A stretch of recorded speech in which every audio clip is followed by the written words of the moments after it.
Mom sent a message. We changed all the locks on the front door and also the gate code. We no longer trust you. I replied, understood. Very smart. But I think you overlooked one thing.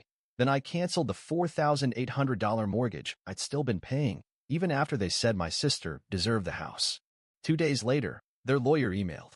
We have a problem. Call immediately. I never did. Because it was already. Mom sent a message. We changed all the locks on the front door and also the gate code. We no longer trust you. That's the kind of sentence you don't forget, no matter how many years pass. It came through as a text, 8:14 a.m. sharp, like she'd been rehearsing it all night and finally decided it was time to perform. I just stared at it. Not because I didn't expect it. Deep down, I always knew something like this would come, but because it felt so corporate, so clean, like they were firing me from the family. And then, like the world paused just to let me process the insult, I typed my reply without flinching. Understood. Very smart. But I think you overlooked one thing. I didn't wait for a response. I opened the banking app and canceled the $4,800 mortgage transfer I had still been paying every single month on their house. The one they gave to my sister. The one they said she deserved because she gave them grandkids, and I only gave them disappointment. 2 days later, a new message came. This time from a different number. No emojis. No passive-aggressive ellipses. Just a straight-up, all-caps subject line from a law office. We have a problem. Call immediately. I never did. Because by the time that email landed, it was already over. But let me back up, because stories like this don't begin with betrayal, they begin with love. Or at least the performance of it. They begin with a kid who keeps saying yes because he thinks one day it'll count. One day, they'll say thank you. One day, he'll matter. That kid was me. For years. I paid bills, I fixed problems, I carried the weight. And they called it help until I stopped. That morning, the locks changed. But I'd already changed something much more important, myself. To be honest, I didn't think I was helping. I thought I was saving. The family. The house. The balance.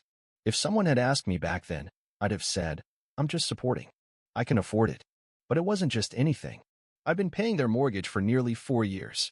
For $1,800 a month, like clockwork. An automatic withdrawal, straight from my account, like some sacred family tax. Add to that the utilities, the property insurance, the internet bills, the emergency roof repair when a storm tore half the shingles off. All of it, my name, my credit, my money. They never even said thank you. My sister Lindsay, of course, always had some new crisis. Her credit card was maxed out? I paid it down. Her car needed brakes? I covered it. Daycare was too expensive? I sent cash, just until she figured it out. 3 years later, she was still figuring it out. And somehow, I never said no. Not once. Because I thought, this is what family does. Until I realized, that was exactly what they were counting on. The first crack appeared on a Sunday afternoon. I was scrolling through Facebook while waiting for my grocery pickup, and I saw the photo.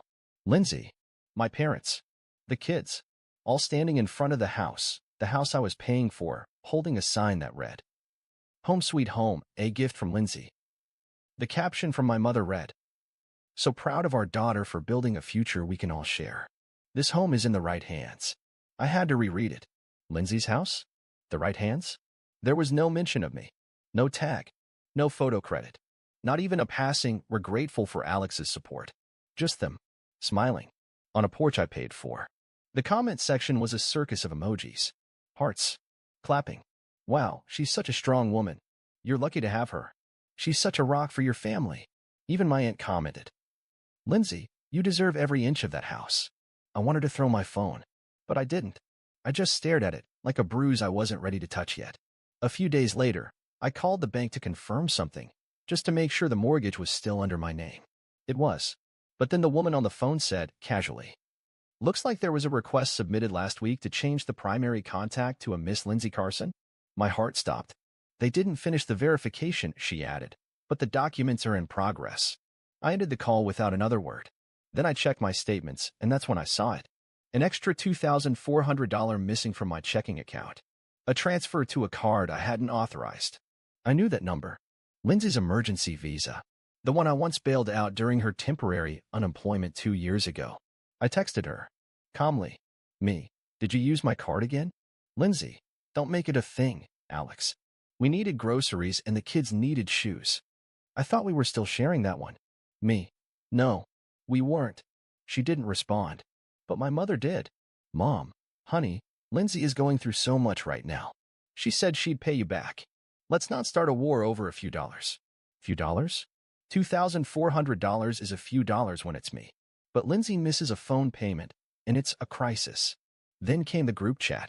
They had changed the name to Family Circle, even though I never renamed it. Someone had posted a meme.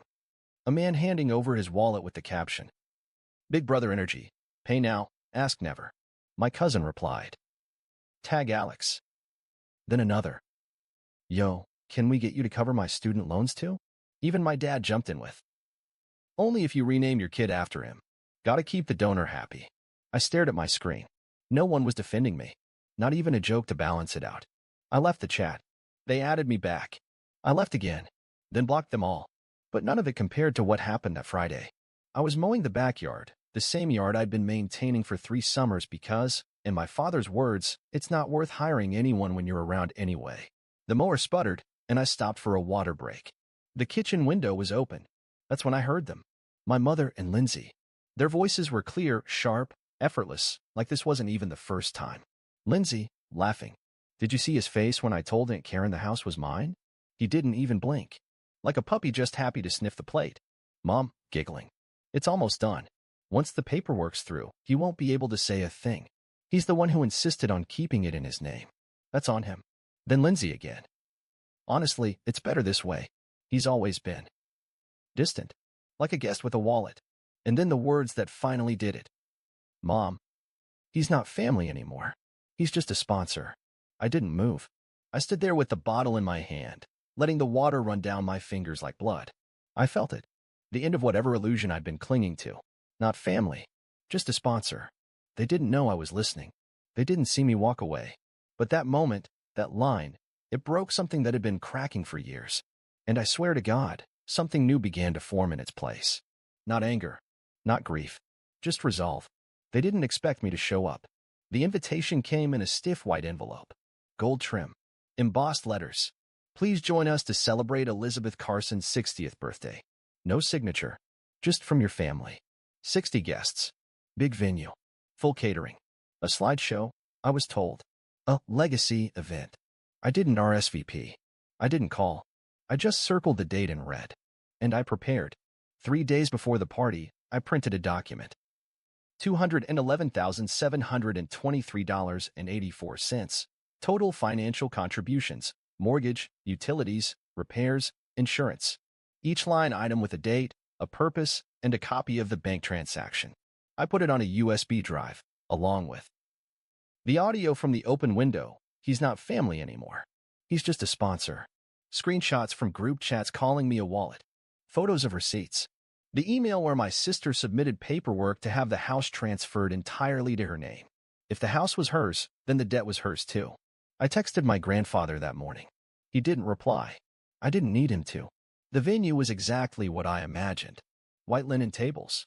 Giant, 6-deep balloons. A projector cycling baby pictures and beach vacations. Waiters in black ties. Cousins in cocktail dresses.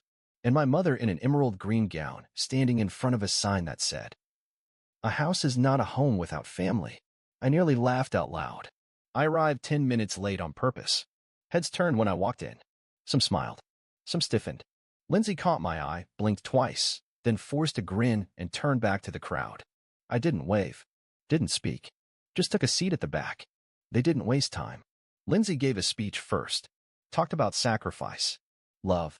True family. Said something about how this year has brought us even closer. The screen behind her showed a photo of the house.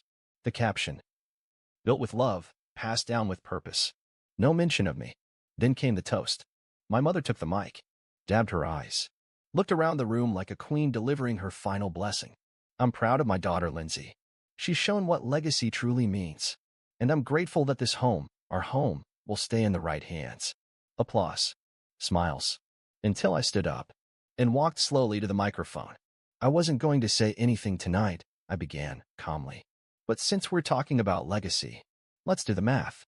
The projector flickered. And then, the audio played. Mom's voice, "He's not family anymore. He's just a sponsor." Lindsay's voice, like a puppy sniffing the plate. Gasps. A few people sat forward. One woman dropped her wine glass. I clicked again. The screen changed. Screenshot, group chat, tag Alex. Only if he renames his kid after the bank. Then the ledger. $4,800 times 48 months. Repairs, maintenance, property tax. If this house now belongs to Lindsay, I said, then I'm here to present a bill. Not a favor. A debt. I held up the printed invoice. 211 pages. Stapled. Silence.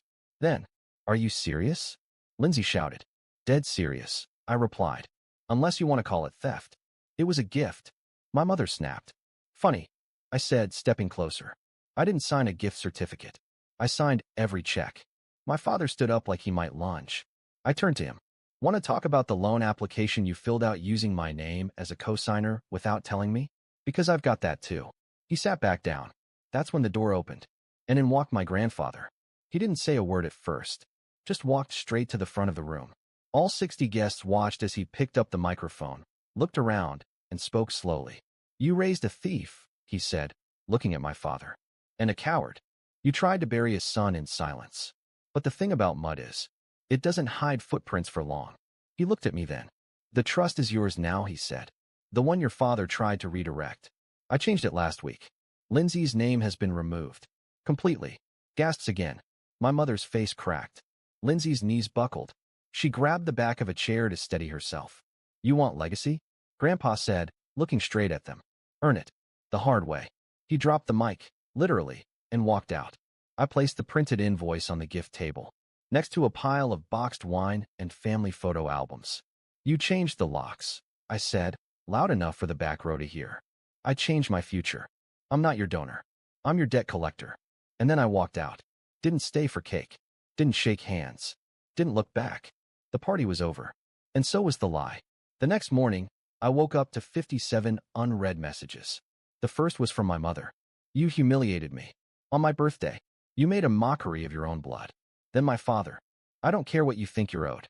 You won't see a single cent.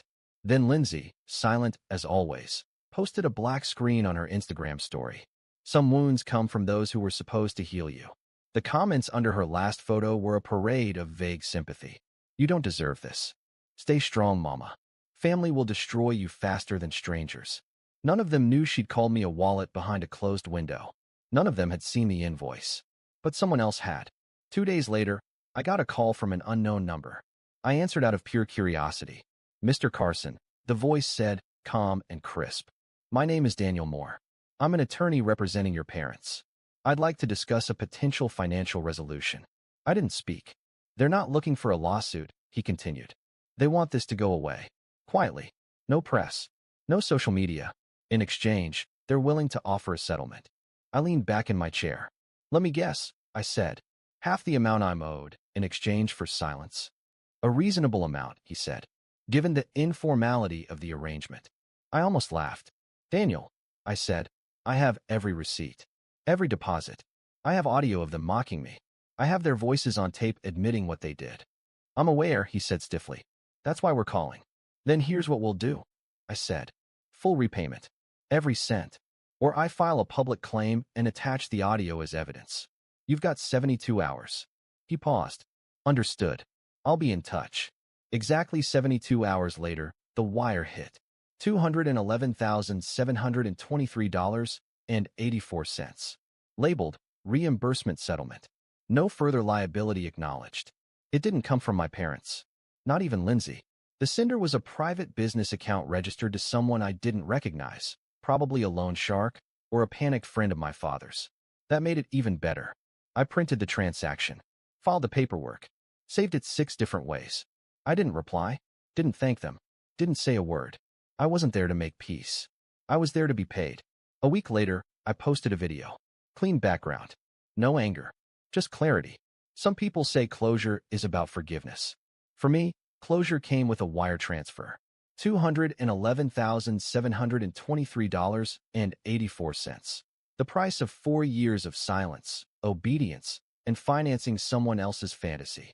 They call me family, then call me a sponsor. Now they can call me settled. I blurred the account numbers, but left the sum visible. This isn't about hate. This is about facts. And facts have receipts. The post went viral, again, even bigger this time. Therapists shared it. Adult children of toxic parents stitched it. One guy DM'd me saying it inspired him to cancel his mom's car lease. I didn't respond. That same day, a voicemail came from my father. So that's it. You really think money fixes it? You think you won? You're not part of this family anymore. I deleted it without listening to the rest. They'd changed the locks. I changed the terms. Now I live in a small modern apartment with huge windows and absolute silence. No family group chat. No late-night requests for quick help. No guilt trips disguised as concern. People sometimes ask if it hurts, being done with them. It doesn't. Because the truth is, I'm not done. I'm free. And freedom costs exactly $211,723.84. People keep asking me if I feel lighter now. If cutting off my family brought peace, or closure, or whatever word people like to use when they mean, did it work? And the answer is simple. I don't feel lighter. I feel clearer. Because peace doesn't always come with weightlessness. Sometimes it comes with gravity, a grounded, steady knowing that you're finally standing on your own side. After everything, they vanished exactly as I expected. No calls. No letters. No "we miss you." Just silence. Not the kind that hurts, but the kind that confirms the truth. I was never a son to them. I was a service. And once I stopped functioning, I stopped mattering. 2 months later, I finally learned how to enjoy mornings. The way sunlight filters through clean windows. The sound of coffee dripping, not texts pinging. No group chats begging for favors. No, can you transfer something real quick? No passive-aggressive, guess who hasn't called their mother lately? My phone is quiet. My hands are steady. And I've stopped waiting for anyone to ask how I'm doing unless they truly care about the answer. People who know just pieces of the story still ask. But they're your family. I nod. Sure. In the way that a cage is still a home, if you've never known anything else. But I've stepped outside. And the air out here doesn't ask me for proof of my usefulness.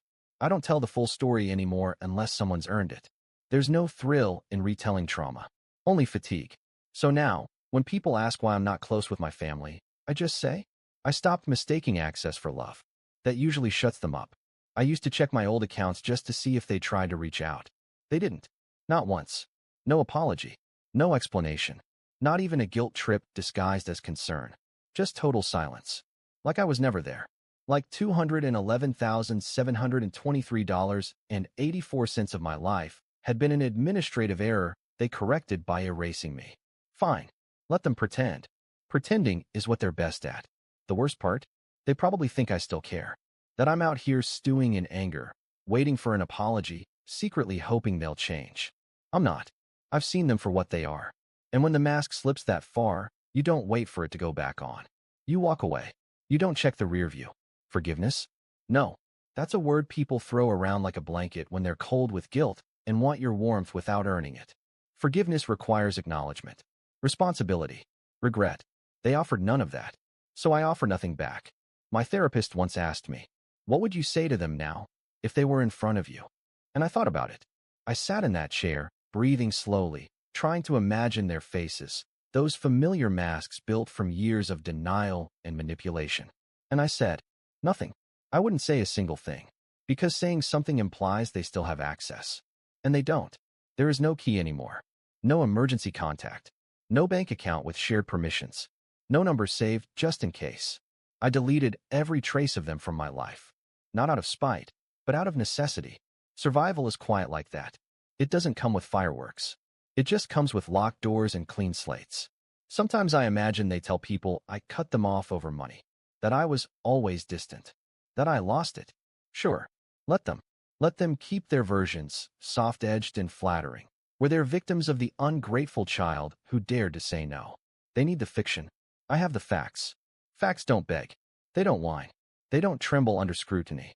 Facts sit still. They wait. They endure. Just like I did. Now I live. Not in a fairy tale. Not in revenge. Just life. Real. Boring. Mine. I work. I rest. I laugh when it's funny. I eat when I'm hungry. Not when I'm begged to show up to some family dinner where I'll foot the bill and be forgotten anyway. I still remember what my mother said once years ago. If you ever left, we'd fall apart. And she was right. They did. But I didn't. I'm not broken. I'm not bitter. I'm not waiting. I'm just done. Not as a warning. Not as a statement. As a fact. Like a locked phone. Like a cleared inbox. Like a number that rings once and goes nowhere. No forwarding. No return. Just me. Whole. And free.